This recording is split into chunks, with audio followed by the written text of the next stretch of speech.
¿Cómo sé si un recuerdo es real o es un implante? Esto se pregunta el protagonista de Blade Runner, tanto en Blade Runner 1 como en Blade Runner 2049. Lo que está permanentemente sobre el tapete es lo imposible prácticamente, o lo difícil, casi imposible, de decidir acerca de la autenticidad del recuerdo y de la memoria. Me parece emblemática esta frase, ¿cómo sé si un recuerdo es real o es un implante? Y en lugar de implante podemos poner muchas otras cosas, podemos decir invención, creación, imaginación, error, distorsión, esas cosas que nos van pasando a medida que cumplimos años cada vez más. Y empezamos a dudar de si esa escena de nuestra infancia, cuando volvíamos de la escuela con mamá o cuando jugábamos con nuestros hermanos en la plaza, ¿esto fue así? ¿O es un producto de un deseo, de una imaginación? Bueno, ya Freud dijo todo lo que había para decir al respecto. No creo que valga la pena abundar.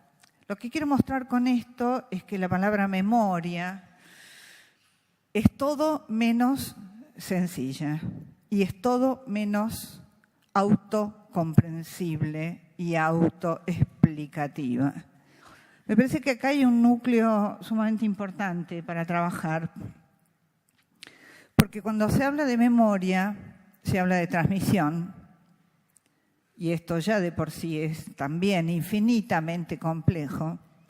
Por eso me permito poner en cuestión. Mi laburo como filósofa es poner todo en cuestión, así que bánquensela, ustedes me invitaron.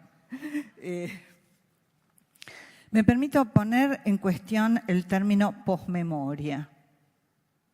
¿Qué cuerno significa esto? Que se da como algo, take it for granted. Yo tendría mis dudas al respecto. Todo lo que ahora se llama postmodernidad, post todo, ¿no? Daría la impresión de que implica una sucesión temporal en una temporalidad lineal. Viene primero la modernidad y después la modernidad. Viene la posmodernidad, viene primero la memoria y después la posmemoria.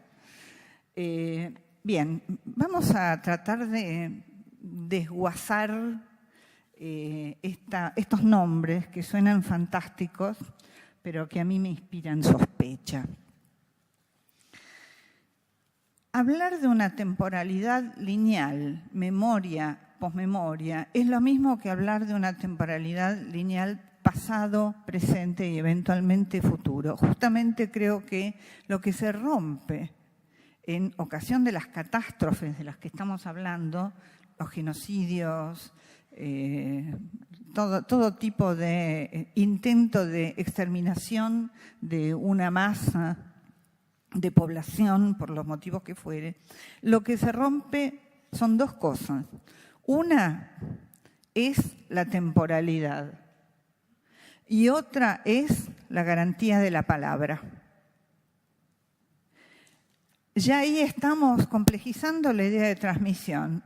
Si creemos que transmisión es contar lo que alguien vivió y sabe que vivió y recuerda que vivió como algo del pasado para que las generaciones futuras, hijos, nietos y demás, lo recuerden y a su vez lo transmitan, me parece que suena fantástico como declaración de buenas intenciones, pero tiene bastante poco que ver con lo que realmente ocurre en el psiquismo de los sujetos.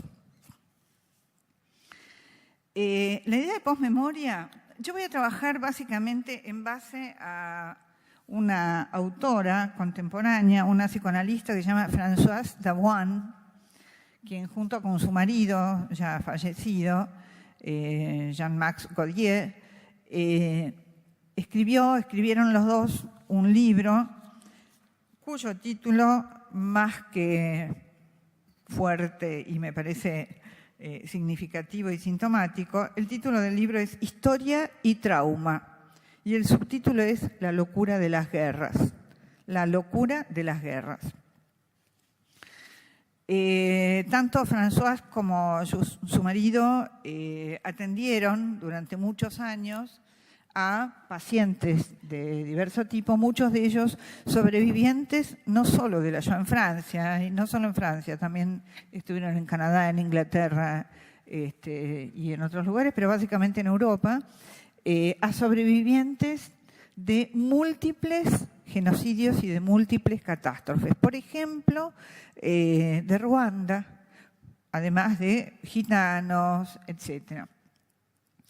Y llegaron a una enorme cantidad de, no sé si conclusiones, pero sí de comprobaciones con respecto a lo imposible que es sistematizar desde una perspectiva lógica, racional, prolija, pareja y demás, todas las enormes complejidades que presentan estas situaciones donde parecería que lo imposible es engrampar, enganchar, insertar la historia personal, la story, diríamos en inglés, con la historia con mayúsculas, ¿sí?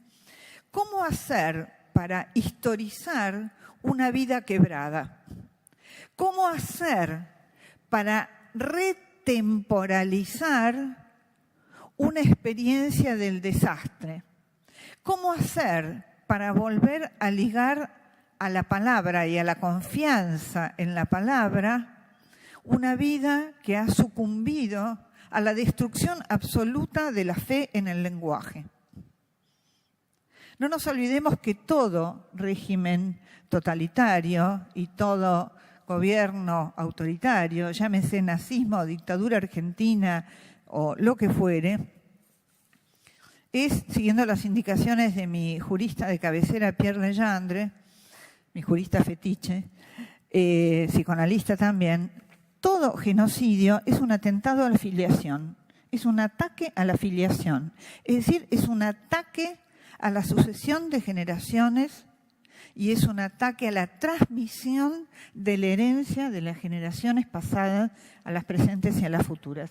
Tanto Yossi como Vero y Emanuel hablaban del pasado, de la posibilidad o no de recuperar el pasado.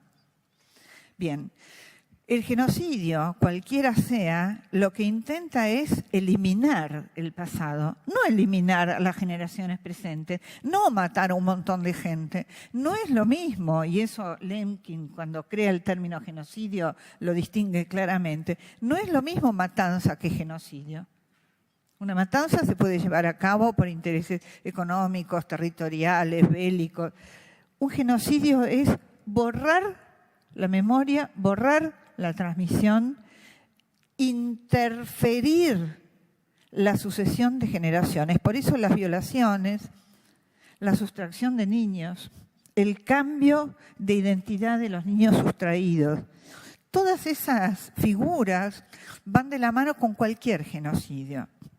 Entonces ya tenemos un problema con la cuestión de la transmisión y de la palabra, porque si hasta los nombres ya no son los nombres.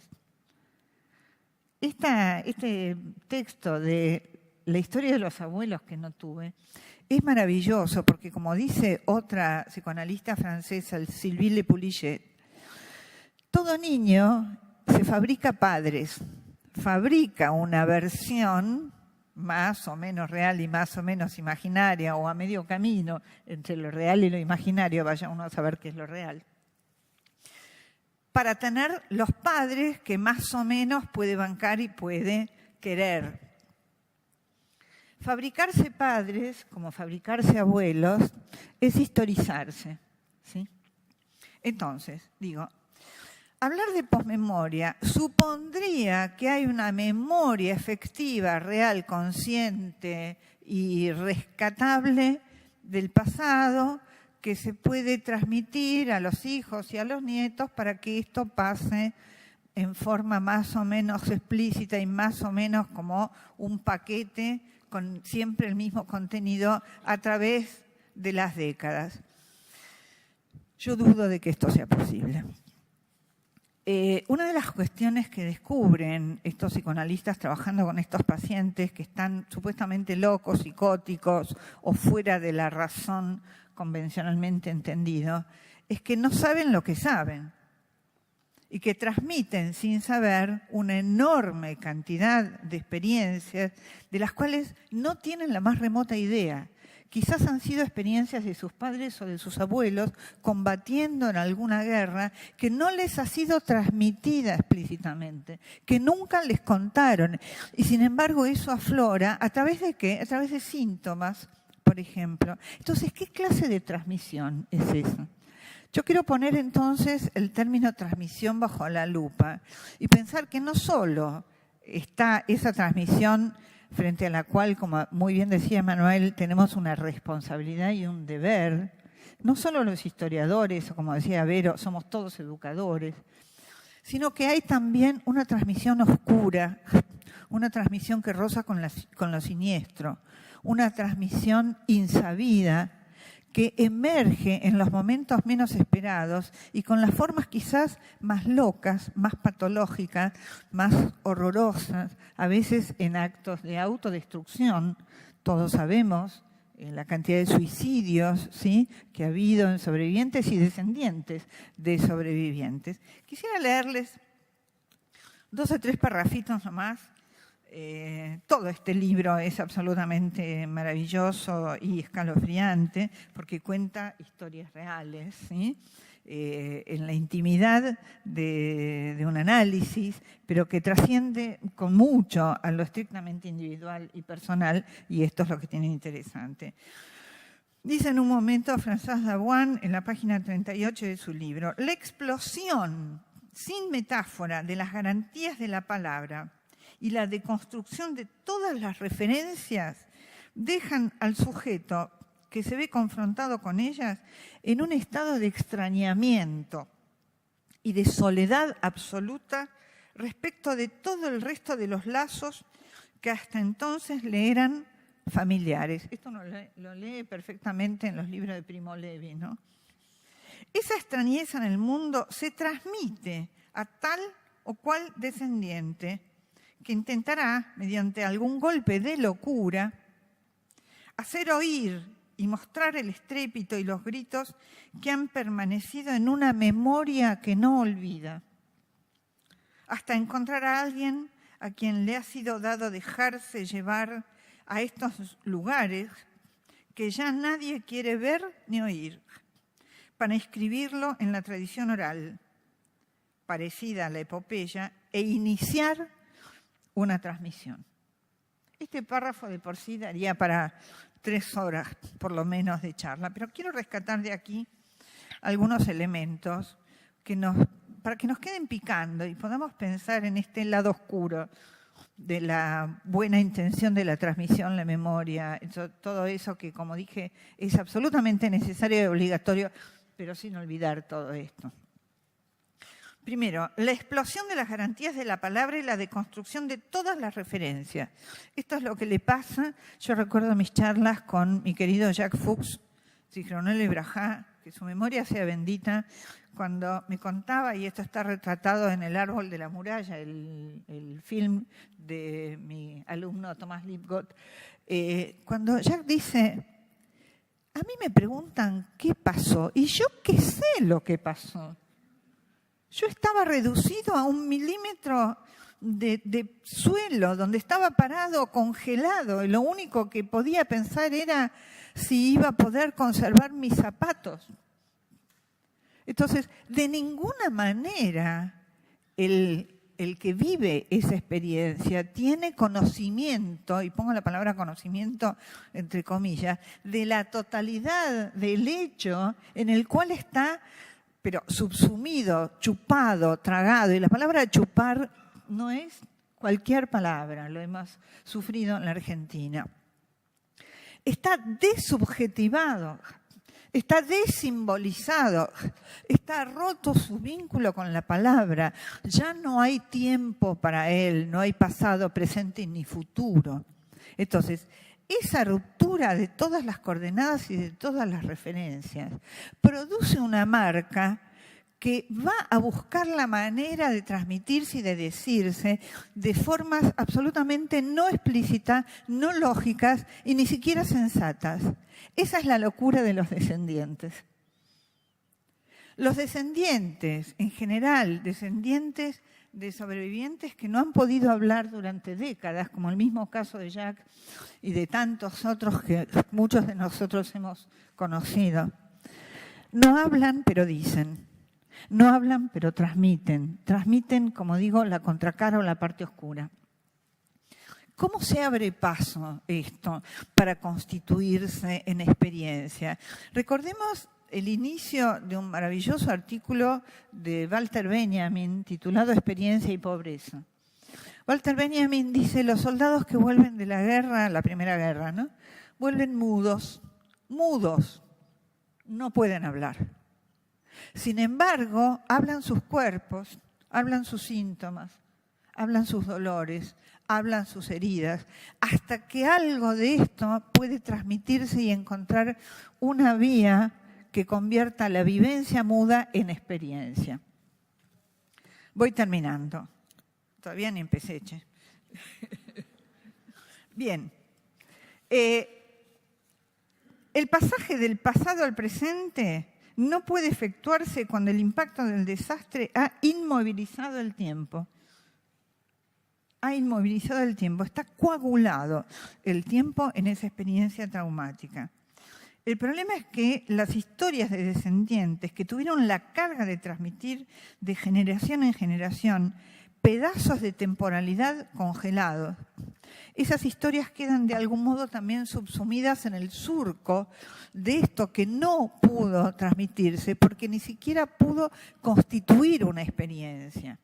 Me parece que sobre esto hay que reflexionar para no caer en la trampa de voluntarista o en la trampa de creer que cuantos más monumentos y cuantos más memoriales y cuantos más cursos se resuelve el problema. Creo que hay que atender a lo mudo, a lo que resiste a la transmisión, a lo que resiste a la memoria explícita, a lo que a veces parece un implante, aunque refleje experiencias reales. Y quiero terminar cuestionando otro término, y esto lo aprendí de mi queridísimo amigo Marcelo Viñar, un psicoanalista uruguayo grande ya, con quien he trabajado muchísimo estos temas, que rechaza dos términos en realidad, no uno sino dos.